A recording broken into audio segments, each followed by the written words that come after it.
As a gymnastics instructor, one of the best tools in your arsenal is playing games. I found over the last couple months, you can get way more work and results done by having fun games than you can by just pushing kids alone.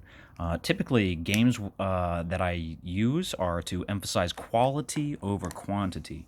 It's much better to do 5 really good repetitions than to do 20 very bad ones. And I use these games on any event, especially boring events. In men's gymnastics, most of the guys really don't like the pommel horse, so we do this a lot on the pommel horse. And as a general rule, your specifications for the game get stricter as the technique gets better for the gymnast or as they improve. And you can tailor the games individually. It's not like a one-size-fits-all situation. You can change it.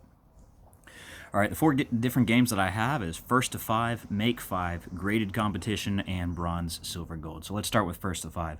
So at the beginning of the season, my guys' handstand pirouettes weren't too good.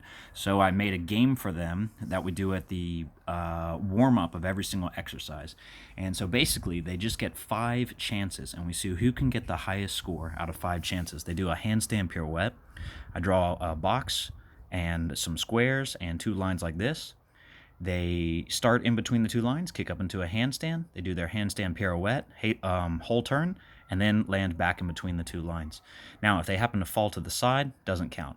If their hand goes too far out of the box or into another box, doesn't count. And if they land outside the line or foot on the line, it doesn't count. They have to land in between the 2 lines.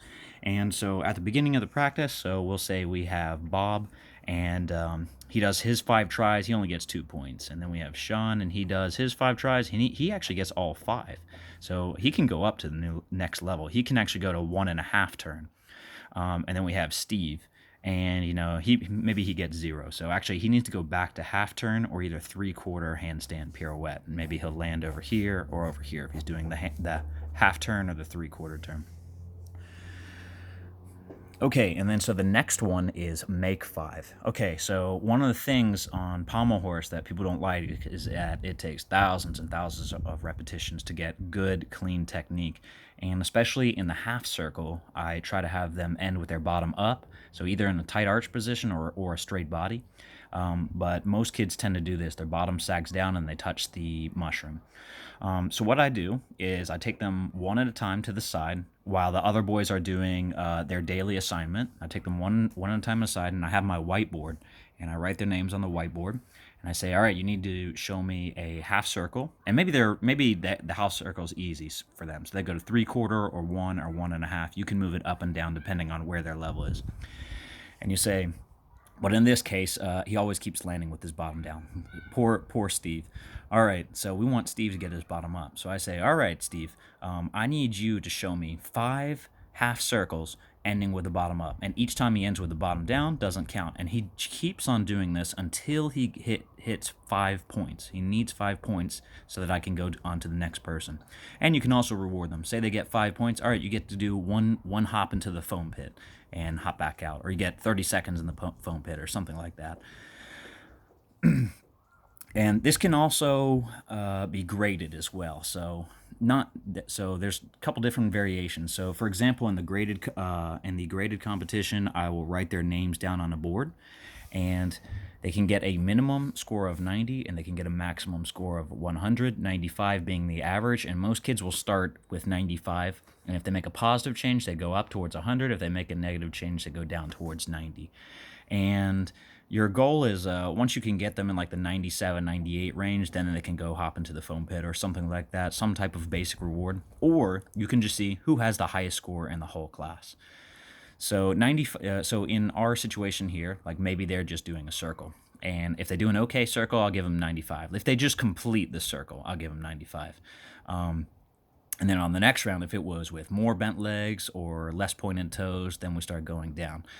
If we have pointed toes, 96, straight legs, 97, bottom was really high up, 98, good, very fast circle, no dragging on the ground, like 99. If it was just perfect, 100.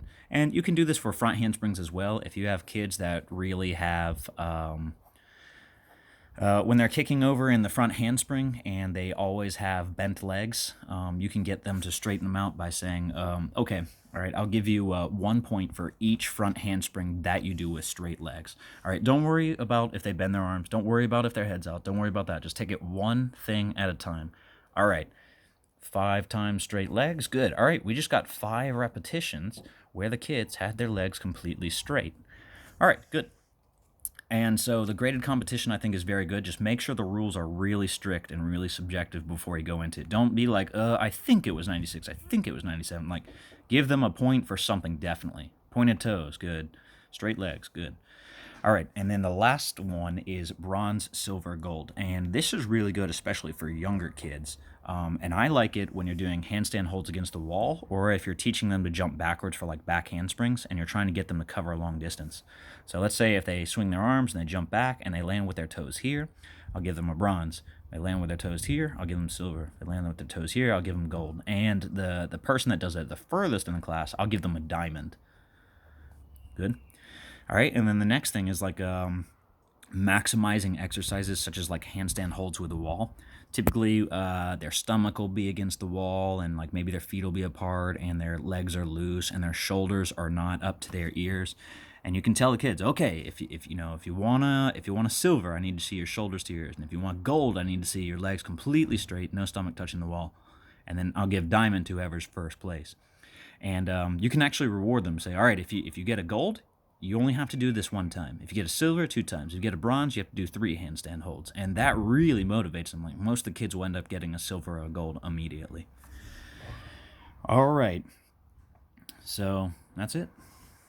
4 different games that you can use to really spice up boring events, especially bars or pommel horse or anything like that.